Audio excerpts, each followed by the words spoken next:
Kuliah budi fibro, kijing pentip nam ta khobor Laitkam, te kadon kawe kapus jong data manager kabalaj hapo Neigrihms mat kadai contractual dengan pulih kum kene ka advertisement. The Department of Microbiology Neigrihms Shillong will conduct a work interview kene kadai direct interview mo kin shim ka interview bat ka skill test mut ba typing test kan.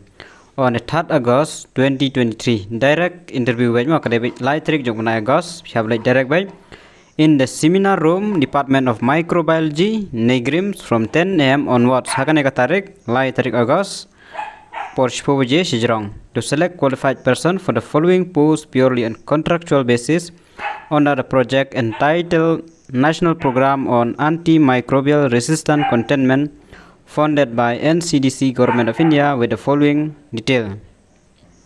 Name of the post kadai data manager, don tangkawahi ka post.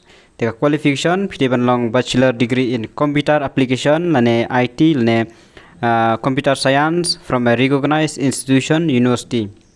You don't come make a speed test kabalong not less than 35 words per minute through speed test on computer kinsa shim interview bar ka speed test ka juk sini te kabar karon ye kidon come make a minimum 1 year experience in data management she's name ka experience ke age-limit ke long way life sans name. They are relaxable for SCST. The SCST kada sans name tekan long by South Post name nam tagi SCST.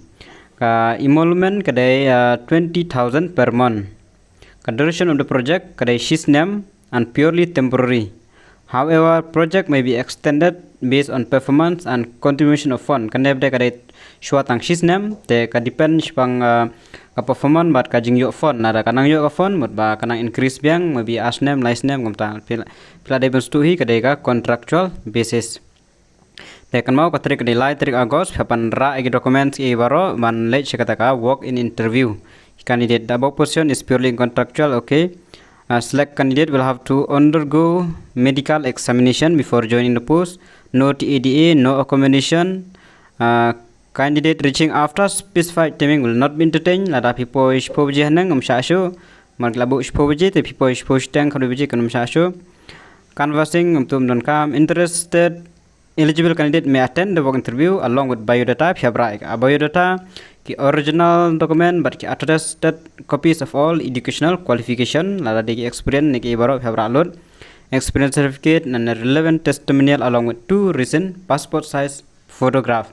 Kane bi direct interview kade contractual te phile bi direct hakate ka lai tarik jung August ra ki documents jung bi bat original bat attested copies mut ba ki bal dep xerox desa lai direct haka lai tarik jung na August kan don lang interview bar ka skill test ka jung apor ditangin ek jemput kuliah